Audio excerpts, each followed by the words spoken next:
हम उन चीजों को ग्रहण कर सकते हैं। अगर हम ऐसा नहीं कर पाए तो क्या होता है कि हमारे दिमाग के ऊपर से निकल जाएगा। मैंने बोला क्या, अगर आप उधर दिमाग रखेंगे ना तो ये अंदर नहीं आएगी, और अगर यहाँ पर आप प्रेजेंट रहेंगे तो यकीन माने एकदम अपने अंदर वो सारी बातें आती चली जाएगी, आती चली जाएगी। Thank you so much. और अभी अच्छा लगे तो लाइक सब्सक्राइब करना ना। देखिए, सारा खेल जो है ना, सारा खेल, ये बिजनेस जो है, जिस बिजनेस में आप लोग जुड़े हुए हैं, सारा जोश का ही है। आप जब ट्रेनिंग में भी जाते हैं तो आपको क्या बताया जाता है? 90% जोश। पास होने के लिए तो बोलते हैं 33% मार्क्स चाहिए, लेकिन अगर जो आदमी जोश में रहता है, जोश में, तो समझ लो उसके पास 90% मार्क्स है। तो वो 90% वाला फेल रहे होगा कि पास होगा? अब जोश में कौन रह सकता है?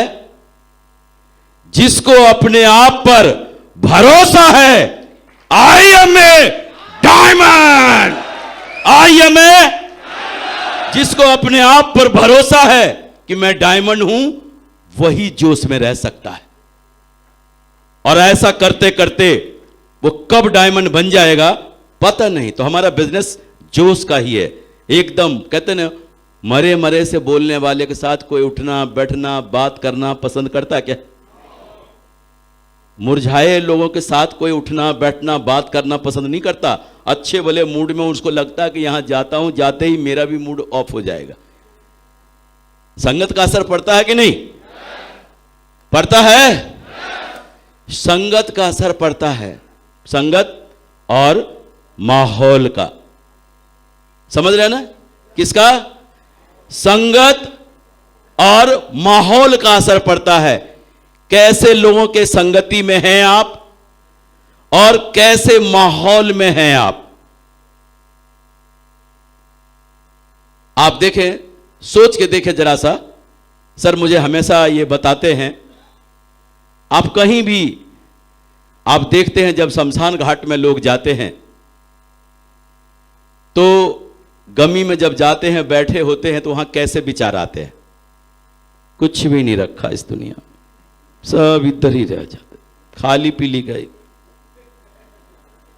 कैसे विचार आते हैं? कुछ नहीं, सब खत्म इधर ही। लेकिन वहां से निकलते ही एकदम एक्शन में आ गया पूरा, फिर वही भूल गया शमशान घाट में थे थोड़ी देर पहले, सब खत्म, उधर ही छोड़ के आ जाते हैं। लेकिन भाव कैसा पैदा होता है? जब आप घंटे डेढ़ घंटे वहां बैठते हैं तो आपके मन में ढेर सारे वैसे भाव पैदा होते हैं। इसका मतलब क्या है?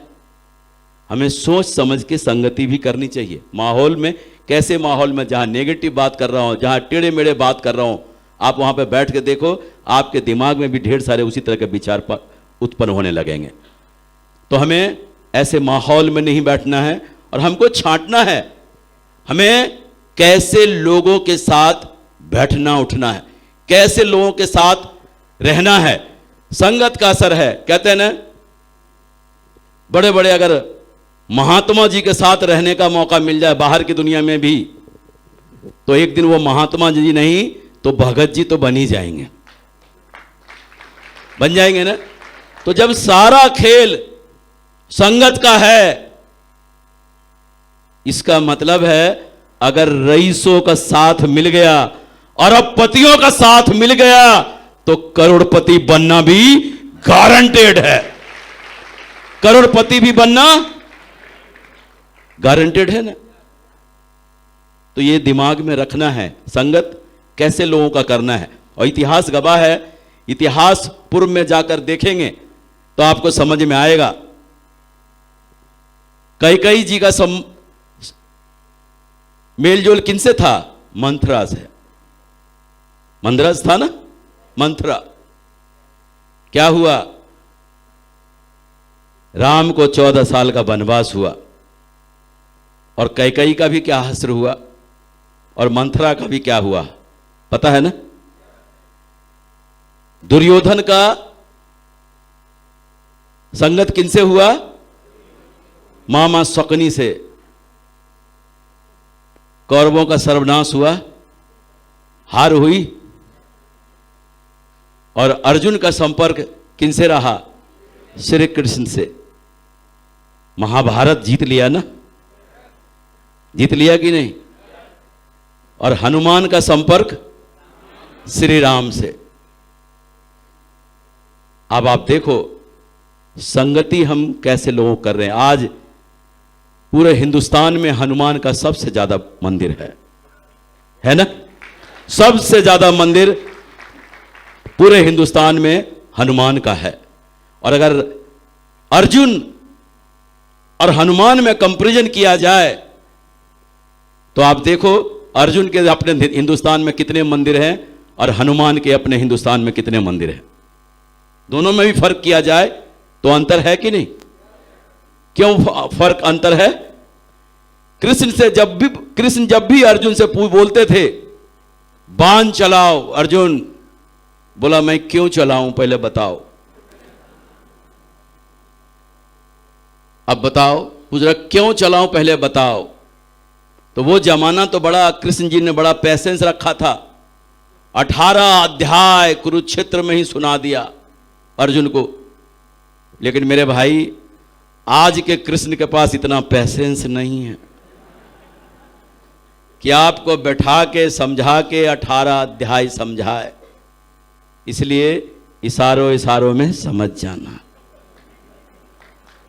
समझ रहे हैं ना? इशारों इशारों में समझ जाना। अपने को हमें चुनना है, अपना राम अपना कृष्ण हमें भी देखना है। आप तो हर आदमी ढूंढता है अपने राम को कि मेरा आइडियल कौन बने? राम बने। मेरा आइडियल कौन बने? कृष्ण बने। हर आदमी सोचता है ना कि मेरा अपलाइन ऐसा हो, मेरा अपलाइन ऐसा हो। अरे अपलाइन भी तो सोचती है मेरा डाउनलाइन कैसा हो। है क्या अपलाइन को राइट नहीं है कि मेरा डाउनलाइन कैसा हो? जब आप सोचते हैं ना तो वो भी ऐसा सोचते हैं। अब जब बात हनुमान की चली है तो मैं एक छोटी सी कहानी बता देता हूं। एक आपने नारद जी का नाम सुना होगा। नारद जी का धार्मिक पिक्चरों में जो है ना, नारद जी नारायण नारायण करते हुए प्रकट होते हैं हमेशा। जब वो पृथ्वी लोक का भ्रमण करके जो है ना जा रहे थे स्वर्ग की तरफ, और जब स्वर्ग पहुंचे ना तो देखा क्या, भगवान जी जो है ना किसी बड़ी सी डायरी में कुछ लिख रहे थे। डायरी में कुछ लिख रहे थे। तो नारद जी ने बोला प्रभु क्या लिख रहे हैं? नारद जी उचक उचक के देख रहे थे। तो भगवान ने बोला कि बेटा नारद, मैं उन लोगों का नाम लिख रहा हूं इस डायरी में जो मुझे याद करते हैं, जो मुझे याद करते हैं। तो बोला प्रभु मैं देख लूं क्या इसको? बोला हाँ देख देख। दिया देखने के लिए। जब देखा ना तो नारद जी का नाम सबसे पहले नंबर पे था। नारद जी खुश हो गए। बोला कि मेरा नंबर तो सबसे पहला नंबर है, इसका मतलब भगवान को मैं सबसे ज्यादा याद करता हूं। आपने देखा होगा जब आप पहले के लोग जो समझ सकते हैं, जो 50 साल के हैं, 45 साल के हैं, 40 साल के हैं, पहले जब हमारे स्कूल कॉलेज में रिजल्ट निकलते थे ना तो सूचना पट पे रिजल्ट घोषित किया जाता था। पहले ऑनलाइन नहीं होता था, सूचना पट पे। और हम लोग जब रिजल्ट देखने जाते थे, जैसे लगता ना बुकिंग, पहले जमाने में जो बुकिंग पिक्चर देखने जाते थे तो वो बुकिंग काउंटर पे जो टिकट लेने की जो मारा मारी होती, कोई लाइन वाइन सिस्टम नहीं होता था। जिसकी लाठी उसकी भैंस, घुसा दो निकाल लो। रिजल्ट में भी यही होता था। सब देखने को बेताब होते थे, सब देखने को बेताब होते थे रिजल्ट अपना। और किसी तरह अपना रिजल्ट देख लिया ना, हा फर्स्ट डिवीजन, मन गदगद हो जाता था। First division. फिर क्या करता था, अच्छा ऐसा करते हैं मोहन का भी देख लेते हैं जरा, वो पास हुआ कि फेल हुआ। मोहन का देख रहा, मोहन, अच्छा सोहन का भी देख लेते हैं। कब देखता था? जब अपना फर्स्ट डिवीजन आया है। लेकिन अगर अपना फेल हो जाए तो वो किसी का रिजल्ट देखता क्या? बोले बाण में गया, पास हुआ चाहे फेल हुआ, अपन तो फेल हो ही गया। फेल होने वाला किसी का रिजल्ट नहीं देखता। फिर क्या हुआ, उनको लगा कि पृथ्वी लोक पे चलो, अपना नाम तो देखा शुरू में लिखा हुआ था, और लेकिन हनुमान का नाम कहीं भी नहीं था उसमें।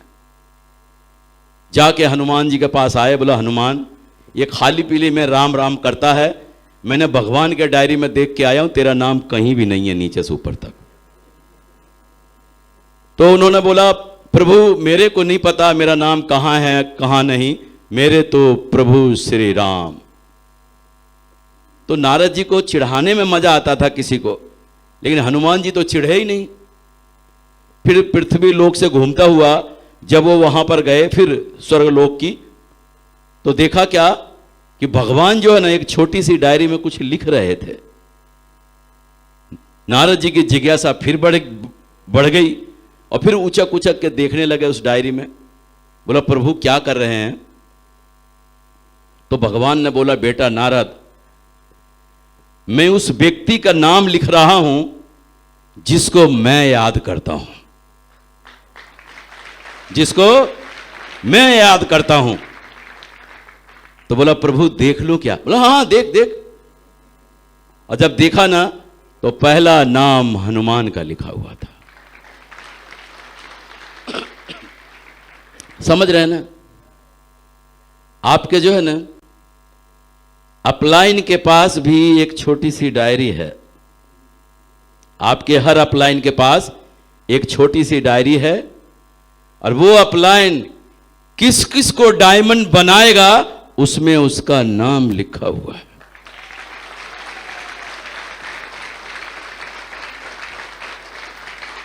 उसमें उसका नाम लिखा हुआ है। लेकिन आप कहें किसी सिफारिश से उसमें चला जाए नाम, जुगाड़ से चला जाए, आपके कर्म के ऊपर, आपके ईमानदारी के ऊपर, कर्मों के हिसाब से ही उसमें आपका नाम जाएगा। आपके परफॉर्मेंस के आधार पे ही आपका उसमें नाम आएगा। और जिसका नाम उसमें आ गया, भले ही हो सकता है कुछ समय लगे, कुछ देर लगे, लेकिन उसका तो डायमंड बनना